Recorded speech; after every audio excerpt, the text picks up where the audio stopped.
Welcome to all of our listeners and viewers around the country and around the world. Dr. James Hansen is widely regarded as the leading climate change scientist in the country. It was his testimony to a Senate committee in 1988 that first brought the threat of global warming to the world's attention. For the past quarter of a century, he has headed the Goddard Institute for Space Studies, NASA's premier climate research center. Just over a year ago, Dr. Hansen went public with a charge that made headlines around the world, that the Bush administration had been trying to silence his warnings about the urgent need to address climate change.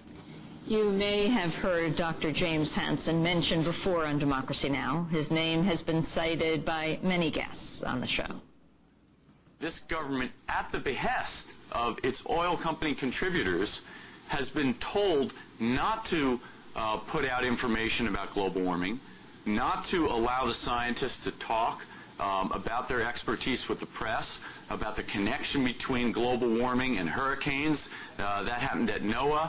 There's been pressure on Dr. James Hansen at NASA. I think it's true that attitudes have changed slightly in the White House because they now see a political issue, but they have worked very, very hard to suppress the science on global warming. For instance, they sent some junior jerk to try and keep Jim Hansen, who's one of our very top climate scientists, from saying what he thought. Apparently, a NASA aide was instructed to interfere with Hansen's ability to do press interviews. Actually, this completely backfired because Hansen is not someone to be told to be quiet, and so he just went to the media anyway, and it ended up exploding. Can you imagine what it'd be like for one of the world's leading scientists, who is revered by everyone, to have this pipsqueak who lied about his credentials controlling what he tells the public?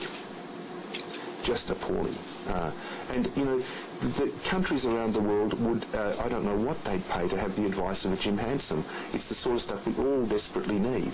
And here in a country that actually pays him a salary and allows him to do his work, he's silenced. I mean, I honestly cannot see the sense of that. I can't see who benefits. That last speaker was acclaimed Australian scientist and writer Tim Flannery. Well, today, Dr. James Hansen himself joins us in our Firehouse studio. His story of how the Bush administration tried to silence his warnings on climate change is detailed in a new book. It's called Censoring Science: Inside the Political Attack on James Hansen and the Truth of Global Warming. It's written by author Mark Bowen. He joins us from a studio in Watertown, Massachusetts. We welcome you both to Democracy Now! Dr. Hansen, 1988, talk about the significance of that time. Well, I think it had become clear that climate was changing and that human-made greenhouse gases were a reason for the long-term trend in the climate. And I just wanted to draw that to the attention of the public, because we really need to do something before the climate change becomes large, just because of the inertia of the system. If we wait until the climate change is large, then it's too late to stop it from happening. So what did you do 20 years ago? Well, I just reported that the world at that time was getting warmer, and I expected 1988 to be the warmest year in the period of instrumental record, which it did turn out to be, and that humans were primarily the reason for this long-term warming trend.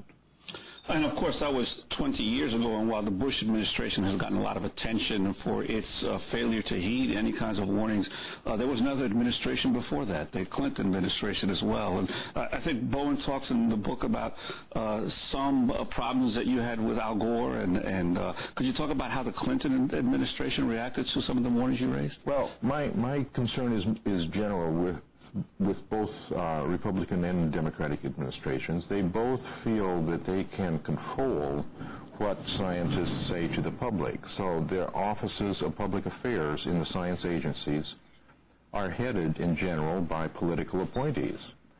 And they review the press releases before they go out. So it doesn't really make sense in a democracy. The public should be honestly informed, and then, of course, the politicians are allowed to make the decisions, and they don't have to follow exactly what the science says. There are other considerations that they have, but they shouldn't influence what is presented, the scientific evidence.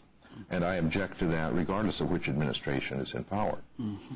So before we go on to the Bush administration, where you did have the most trouble, can you talk about what happened during the Clinton years and how you were able to express or not your research? Well, the one particular event that stands out in my mind is when I wrote a paper called Global Warming in the 21st Century, an Alternative Scenario, in which I emphasized that it's not only carbon dioxide, but other climate forcings, methane and black soot, and we need to address those also. And for some reason, the people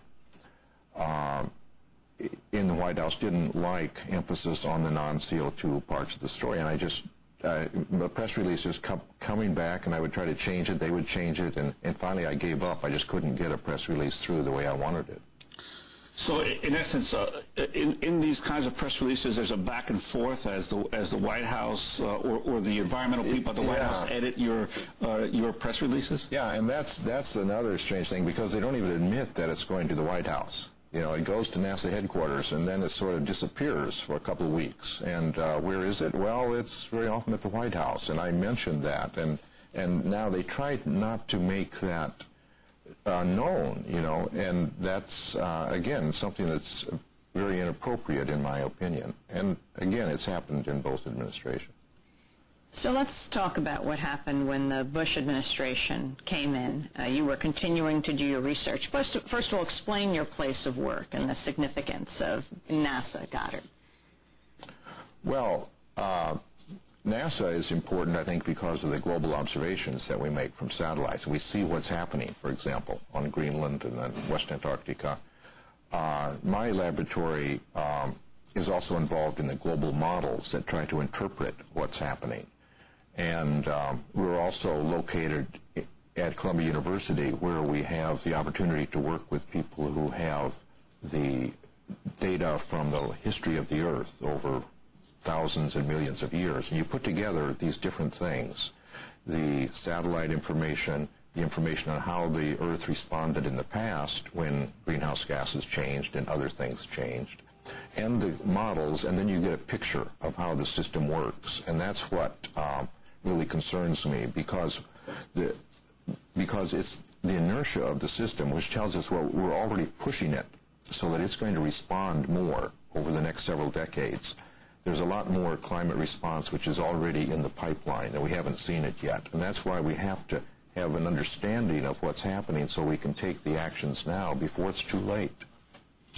Of course, the speech of yours that got the even more attention was then in December of '97, wasn't it? When you also then raised again the sense that that you were not only that the planet was reaching the tipping level in terms of the dangers of greenhouse emissions, but also shortly afterwards you started getting the articles appearing in the New York Times and other places about the direct attempts by the government to silence you.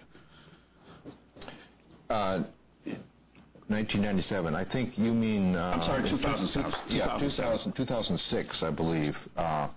I gave a speech in December of 2005 at the American Geophysical Union meeting, in which I tried to connect the dots, and the dots extend all the way to the role of special interests in confusing the public, you know, in not allowing a straight scientific discussion of what's happening and what's causing it.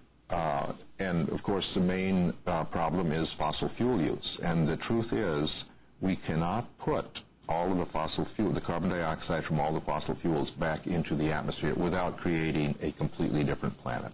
The last time that carbon dioxide was in the atmosphere, there was no ice on the planet. It was a completely different planet.